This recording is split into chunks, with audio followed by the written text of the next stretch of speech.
मैं पत्रकार बंधुओं से प्रार्थना करता हूं कि अगर आपका कोई प्रश्न हो तो आप उठा सकते हैं।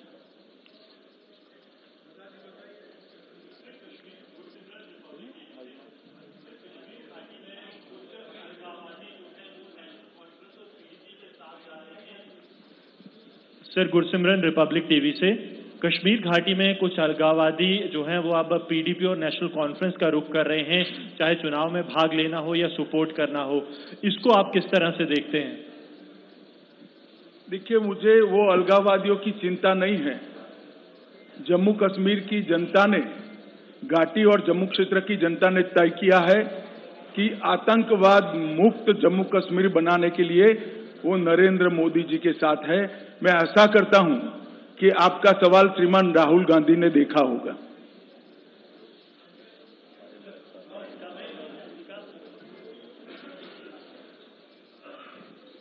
सर, मैं विकास भदौरिया हूँ एनडीटीवी से। मेरा सवाल ये है कि एनसी का जो घोषणा पत्र है उसमें उन्होंने कुछ जातियों के आरक्षण को फिर से पुनर्विचार करने की बात कही है, मतलब उनका आरक्षण छीनने की बात कही है।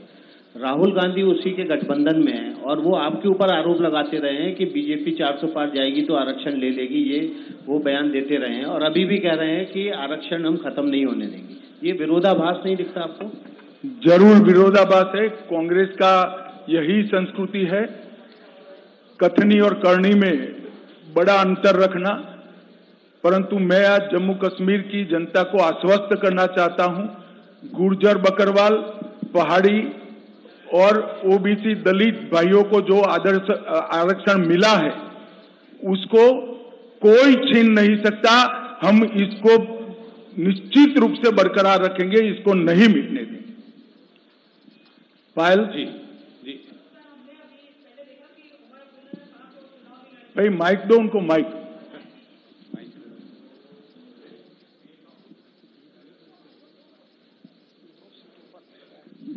सर, मैं पायल मेहता हूँ नेटवर्क 18 से। सर, पहले हमने देखा कि उमर ने कहा कि वो चुनाव नहीं लड़ना चाहते, उसके बाद उन्होंने डिसीजन लिया कि 2 सीटों पे वो लड़ेंगे। आप इसको कैसे देखते हैं? देखिए, मैं तो क्या कह सकता हूं,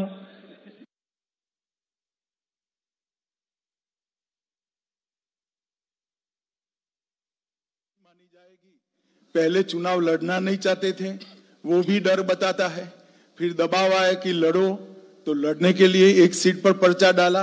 अब लगता है कि 1 सीट पर्याप्त नहीं है तो 2 सीटों पर डाला है। मगर उमर साहब, इस बार जनता आपके साथ नहीं है, इतना मैं आपको यहीं से कह देता हूं। माननीय गृहमंत्री जी नमस्कार। माननीय गृहमंत्री जी नमस्कार, मेरा नाम सुनील भट्ट है, मैं आज तक से हूं।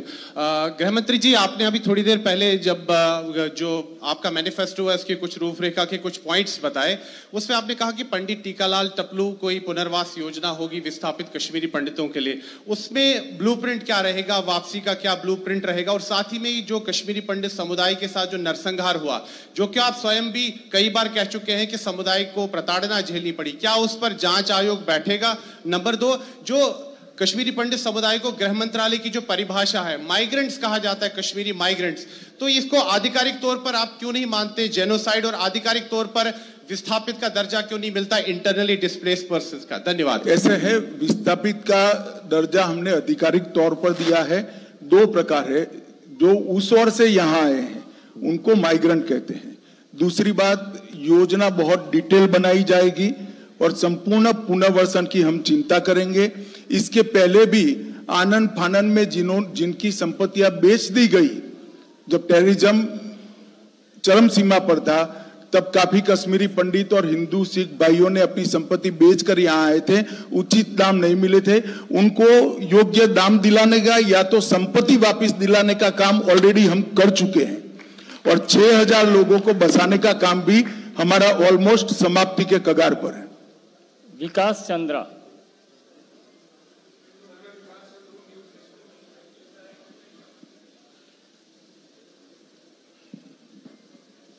सर, मैं विकास चंद्र हूं न्यूज नेशन चैनल से। मेरा सवाल है कि पूर्ण राज्य के दर्जे को लेकर यहाँ काफी मांग हो रही है, अलग अलग समूह के लोग भी कर रहे हैं, तो इस पर पार्टी का क्या स्टैंड है इस विधानसभा चुनाव में? भाई, ये मांग जो है वो एक प्रकार से लोगों को गुमराह करने की है।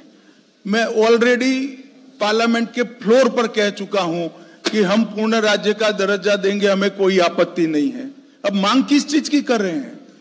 जो मांग कर रहे हैं वो तो मैं मान चुका हूं पार्लियामेंट के फ्लोर पर, और मैं मानता हूं आप सभी को भी मालूम है, मगर आप डिमांड को छापते हैं, जवाब को नहीं दिखाते हैं। और उस वक्त भी कहा था कि चुनाव के बाद उचित समय पर हम पूर्ण राज्य का स्टेटस रिस्टोर करेंगे। अब उनको मांगने की ही जरूरत नहीं है, मगर और कुछ बचा नहीं है तो जो हो गया उसको मांगते हैं। रविकांत राय, टाइम्स नाउ। सर, मैं रविकांत राय हूं, टाइम्स नाउ नव भारत दिल्ली से। सर, आपने 370 के बारे में बहुत बार बातें की। जब से नेशनल कॉन्फ्रेंस का मैनिफेस्टो आया है, आपने कई बार एक्स पर भी कांग्रेस पार्टी और राहुल गांधी से सवाल पूछा, लेकिन राहुल गांधी इस पर चुप हैं, कांग्रेस पार्टी चुप है। तो ये चुप्पी कितनी खतरनाक है, क्योंकि कांग्रेस एक राष्ट्रीय पार्टी। यार रविकांत, ये सवाल आपको राहुल को पूछना है, वहां हिम्मत नहीं है, तुम मुझे पूछ रहे हो।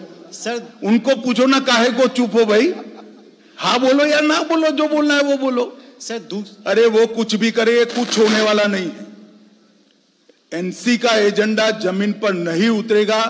धारा 370 अब पास्ट है, इतिहास बन चुकी है, इसको कोई वापस नहीं ला सकता।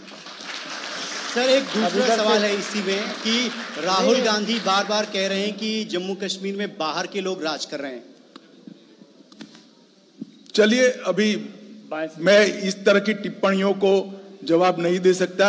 अगर राष्ट्रपति शासन को वो बाहर का कहते हैं तो मुझे श्रीमान राहुल गांधी को बताना है कि आपकी पार्टी के शासन में हमसे 3 गुना लंबा राष्ट्रपति शासन कश्मीर में रहा है, और जो कश्मीर के सो कॉल्ड आपके मित्र है वो घाटी में रहते भी नहीं थे, लंदन में जाकर बसे थे, और यहाँ जनता को मरने के लिए खुला छोड़ दिया था।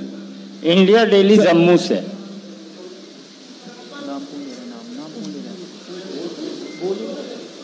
यार बोल रहे थे।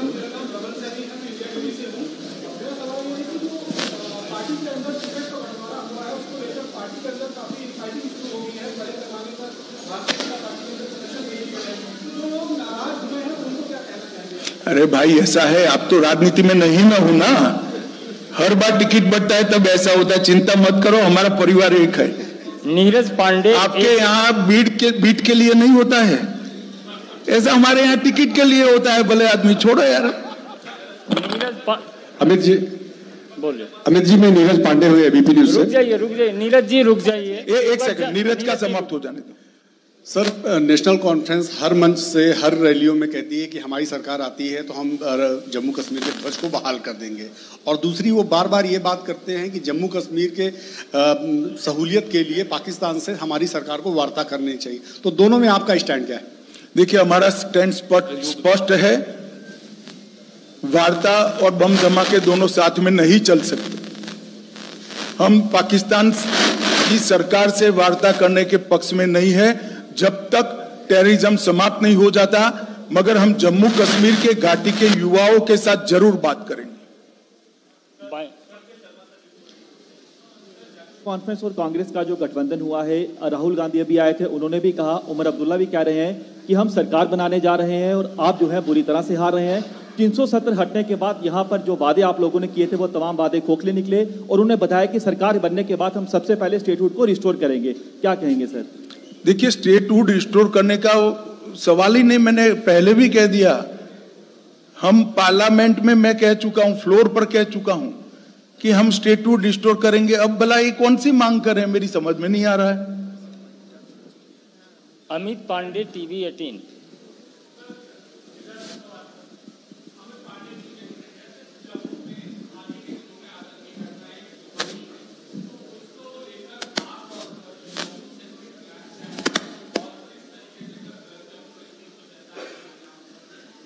देखिए, मैं प्लान तो सार्वजनिक रूप से माइक में नहीं बता सकता, परंतु इतना जरूर बताऊंगा, किसी को डरने की जरूरत नहीं है। सब आश्वस्त रहें। पूरी सुरक्षा व्यवस्था नरेंद्र मोदी सरकार और जम्मू कश्मीर प्रशासन ने की है। विनोद जी, अमर उजाला से विनोद। गुलिस्तान विनोद जी।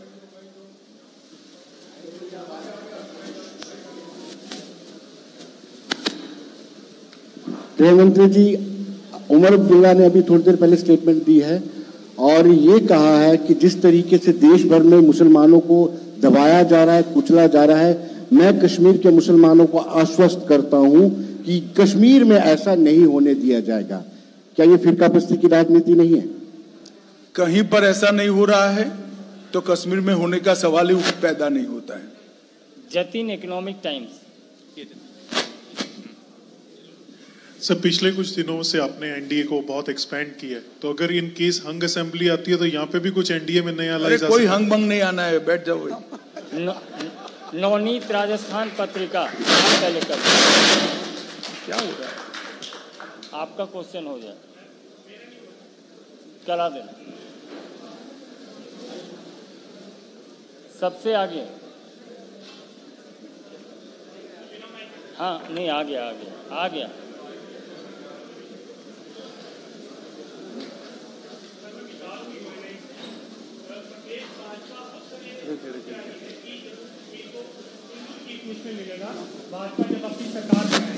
क्या मिलेगा?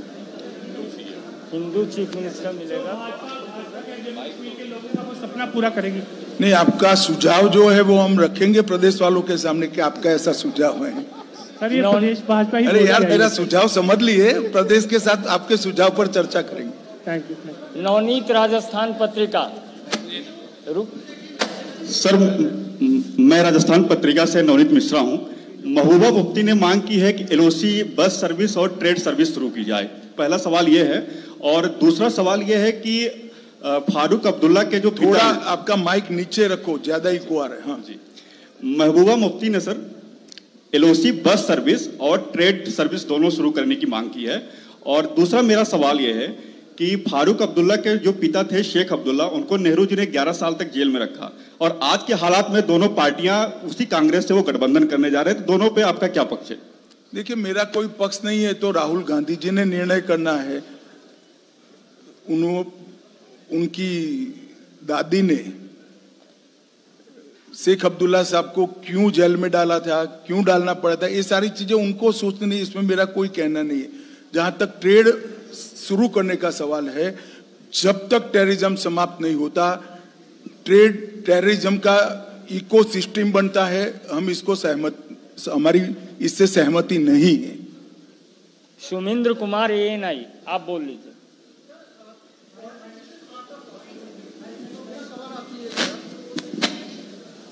समीर हूँ, न्यूज़ 18 जेकेलर से। पॉलिटिक्स जो है वो आर्ट ऑफ पॉसिबिलिटीज है। 2014 में जब आपने पीडीपी के साथ सरकार बनाई, तो क्या आगे चल के, क्योंकि ये जो इलेक्शन है it is very important for you, क्या आप किसी के साथ अगर इनकेस कोई हम तीनों परिवारवादी जो पार्टियां हैं, पीडीपी, नेशनल कॉन्फ्रेंस और कांग्रेस, तीन में से एक भी की सरकार नहीं आएगी, हमारा बहुत स्पष्ट आकलन है। बाकी सारे option Bharatiya Janata party explore रखती है। गृह मंत्री जी नमस्ते, मैं ग्रेटर जम्मू से सामने आपके सर, आपसे सवाल रहेगा कि पिछले 8 दशक में जम्मू के साथ डिस्क्रिमिनेशन हुआ और इसके ऊपर जो है पॉलिटिक्स चली, लेकिन अभी भी देखा जा रहा है जहाज जो है वो दिल्ली से सीधे श्रीनगर, चाहे G20 हो या जोगाड़े हो। अब देखा जाएगा कि आने वाले दिनों में इस तरह के मेजर इवेंट ऐसा नहीं है भाई, आज मैं सीधा जम्मू आया हूँ, काहे को चिंता कर रहे हो। चलो। आनंद पांडे TV9, आनंद पांडे TV9 है। बीजेपी जो है वो समाज और देश को बांटने का काम करती है और यही काम उन्होंने जम्मू कश्मीर में भी किया। और एक बात और उन्होंने कही है कि जो LG का पद है वो राजा का पद है और जो मन में आए राजा का व्यवहार करते हैं। भाई LG हो या गवर्नर, मैंने पहले भी कहा, हमसे 3 गुना लंबा राष्ट्रपति शासन कांग्रेस के जमाने में रहा है, उसको राहुल गांधी क्या कहेंगे।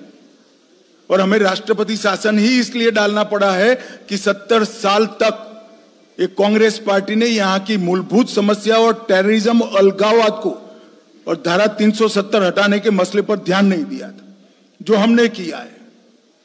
और हमने तो यहाँ पर पंचायत, तहसील पंचायत, जिला पंचायत और अब असेंबली, सभी फॉर्म में डेमोक्रेसी को, लोकतंत्र को, जमहूरियत को नीचे तक ले जाने का काम किया है। राहुल गांधी जी को ये बोलने का अधिकार नहीं।